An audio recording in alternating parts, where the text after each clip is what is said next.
মোদী সরকারের আমলে সংসদেও স্বপ্নের বিল পেশ করা হচ্ছে, যা কখনোই কার্যকর হওয়া সম্ভব নয়।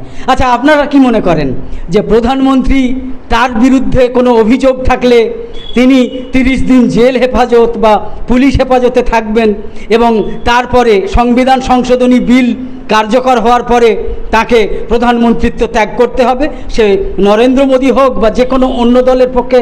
এটা কি সম্ভব? আমরা তো মনে করি কোটি বছরে এটা সম্ভব নয়।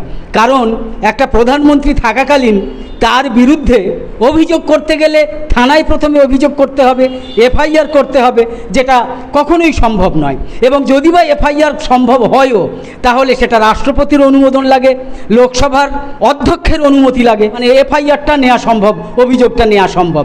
তারপরে আবার অনুমোদন দিতে গেলে সেই সিবিআই বা স্বরাষ্ট্রমন্ত্রক এদের দিতে হবে। তো এগুলোই তো প্রধানমন্ত্রীর দপ্তরে বা প্রধানমন্ত্রীর হাতে।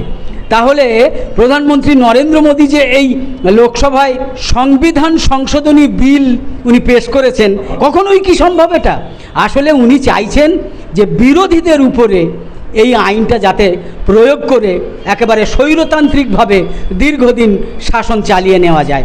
কিন্তু উনি বলতে চাইছেন যে দেখো, আমি এমন একটা আইন এনেছি যে আইনে প্রধানমন্ত্রীও কোনো অপরাধ করলে 30 দিন হেফাজতে থাকলে তাকেও তো অপসারণ করা যাবে, বা এই আইনের বলে আপনা আপনি 32 দিনের মাথায় 31 দিনের মাথায় তার পদ চলে যাবে।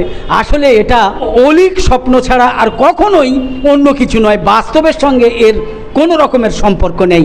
এটাই শুধু আজকে বলার কথা।